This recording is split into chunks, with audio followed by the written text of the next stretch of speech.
Hi, for this tutorial we're going to look at how to create a list in Aweber. And a list is going to be your email list that you use of people's names and email addresses to whom you want to send a specific message. So let's go ahead and take a look. The first thing I'm going to do is log into my account, and I'm going to go to My Lists, and I'm going to click on Create a New List. Now the top box is going to allow us to choose our list name, and I'm just going to put this in as Aweber Tutorial. As you can see to the right, it can be up to 15 letters long, but can only contain letters, numbers, and hyphens. So I'm just going to put in Aweber Tutorial. Underneath is the list description, so I'm going to put in Aweber Tutorial Example. Right at the bottom you'll see as I fill things out that it brings up how far along I am on this process. So I'm going to scroll down and keep going.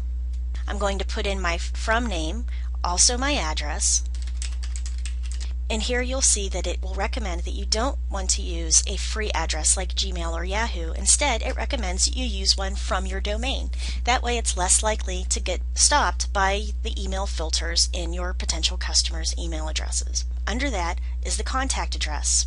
If this isn't correct, you can go ahead and click Edit. Beneath that are notifications, and this is when you'll receive an email every time a new subscriber is added to your list.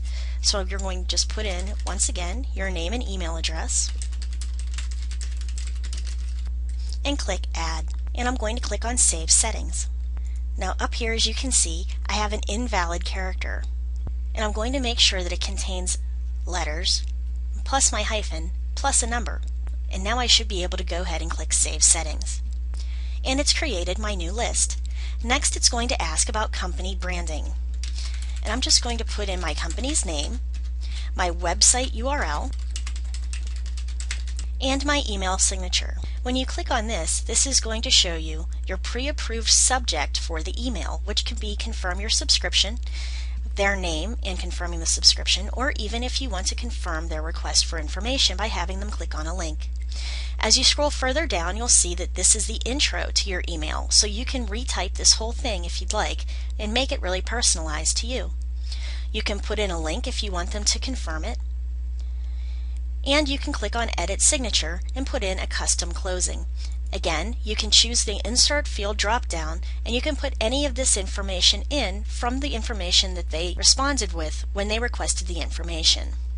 If you want to have an opt-in on web forms, then you should leave this on. If not, just click on Off.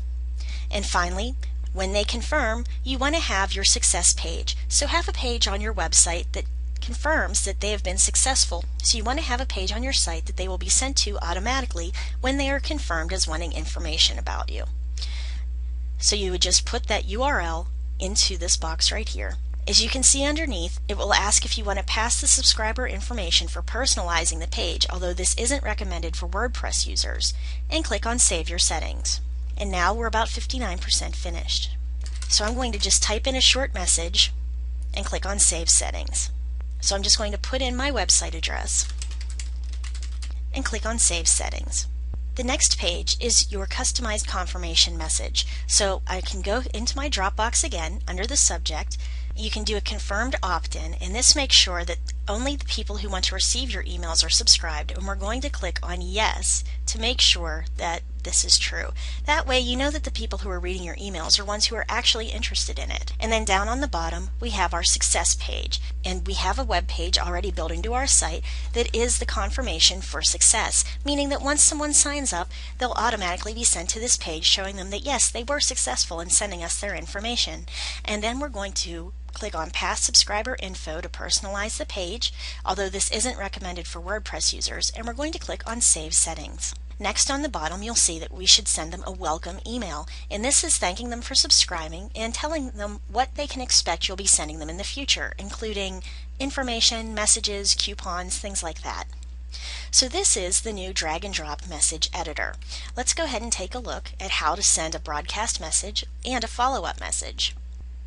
Now this is the new drag and drop message editor, and this allows you to basically pick one of these themes that you like, or pick a plain one that you can go in and add your content yourself. So I'm just going to go ahead and pick one that I want, keep my content, And you can drag anything from up here and pull them down into your message. So let's say I want to drag a paragraph, and I put it right down here, and there it is. You can bring down buttons that will lead to anywhere you need them to go, logos, signatures, etc. Plus, it's also doing a plain text of this email at the same time, so people who don't have HTML delivered to their email addresses can use the plain text version. And you can click Test and Preview once you've got this the way you want it, and send the test. Up at the top you can insert your subject.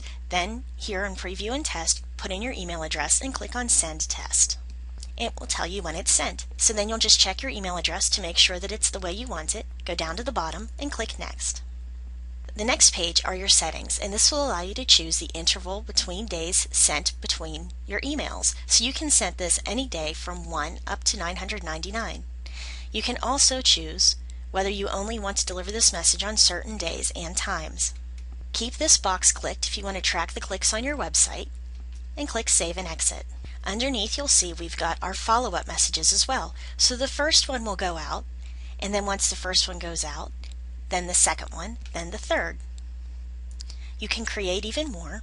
So now we've created our list with the invitation, the confirmation message, and the welcome message. So let's go ahead and go to our subscribers tab and go down to import. And this is going to allow us to import existing subscribers. Next, you'll want to create the confirmation message that you want them to receive. And we've actually already done this part. So let's go ahead and click Save Settings, import again, and here we can enter the subscribers. This can be done by either copying and pasting the email addresses of your subscribers into this box, or if you have an Excel sheet of them, you can copy and paste the Excel sheet into the subscribers box. Once you paste those in, it will show whether you want to keep the delimiter field at the default tab, and you will. That way it will separate their first name, last name, email addresses, and other information that you need. So you just keep that on tab right down here. Also, Aweber would like to know how they joined your list, so you can go ahead and put in here that they signed up for your list through an email marketing campaign, through an actual written list that they subscribed to. Say if you have a small store they've come in to visit and you actually have an email list they can sign, etc. And you can choose whether you want to apply your automation rules to those subscribers and click Next. Once that's done, you'll be able to go into any of your lists and see all of the people and all of their email addresses that are on each list. So that's how we do it. So it looks a little complicated, but if you know exactly what you want to say to them, or even if you just want to use the default messages that are already in Aweber, you can do that too. Next thing you know, you'll have a growing, burgeoning list that is going to give you all the information on the people who really want to know about your product or service. So thanks for listening, and I will see you at the next one.